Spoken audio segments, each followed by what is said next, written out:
So welcome back to the Project Return online classroom. My name is Elizabeth Keel and I'm your program manager. And today we're going to have some more of our poetry discussion.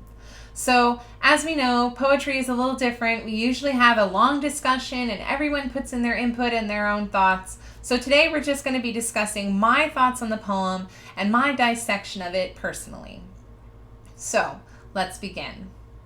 The poem is Fire and Ice by Robert Frost, my personal favorite. Some say the world will end in fire, some say in ice. From what I've tasted of desire, I hold with those who favor fire. But if I had to perish twice, I think I know enough of hate to say that for destruction ice is also great and will suffice. Beautiful poem.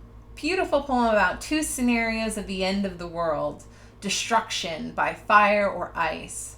And so who's saying this? Who's saying the world will end in either fire or ice? I mean, is it totally black and white? Is it only going to end in fire and ice? Is that the only options that we have? So who's saying this? Remember, some people say that the earth is flat. Well, it's not. So some people say. So then, do we trust our narrator? We start off with his thoughts about the beliefs of others, and then we transition to his thoughts. I hold with those who favor fire, what I've tasted of desire, what I know of destruction and ice and all that great stuff. So who is some people say, and what is the narrator trying to get to us? So ask yourself first, what does the poem mean to you? How does it apply to your experiences, to your life, your circumstances, and the situations that you're facing? Ask yourself what the poem means to you. And then ask, what can the world be? Remember, I love to change words in the poem and replace them with other words to see if it fits our circumstance, see if we can't pull something extra to apply to our own lives from our poem. So what is the world? The world could be anything. It could be the planet, it could be the universe, the stars, the sun and the sky and the moon. It could be a relationship. A relationship, that's always an interesting one that you guys have discussed with me before. Relationships. Some say the relationship will end in fire, some say in ice.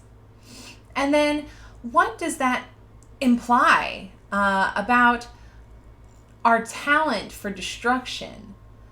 This idea that our relationships can end in this fiery, passionate way or this cold, indifferent way. And I'm getting ahead because I want to dissect what fire and ice is too. When we think about fire, we think of something that's hot, something that's got a lot of heat to it, and it's red and orange and yellow, and it's sometimes just like a warm glow, but it's got heat, it's got passion, it's got energy, it's got flame, fire to it. And so fire can imply all of those different things. It can also include anger. And as we know in the poem, he describes fire in relationship to desire. Desire as being a passionate, fiery thing, and how that can lead to destruction. And then he talks about ice. We think about ice, blue, we think about cold, indifferent, as I was saying. Indifferent, bored, an inaction, an inability to move or unease, a chilling sense. So he also compares ice to hate. Hate. Hate. It's such a strong word. Ice compared to hate. And what does that imply? And how does that change the way we understand the ideas of fire and ice? And so, fire and ice are also natural elements, aren't they? They occur in nature. And so when we think about destructive powers of these two elements, we think about fire, like Louisiana, like the Australian fires, or like climate change, and how all of those things are natural elements that are changing the way our worlds are. Like climate change could be our cold, icy, indifferent kind of death, because it's slow moving and we don't observe it in our daily lives in the same way that we would a fire. And so ice can be slow moving and chilling. And fire, again, thinking about fires, thinking about those wildfires and how destructive they are.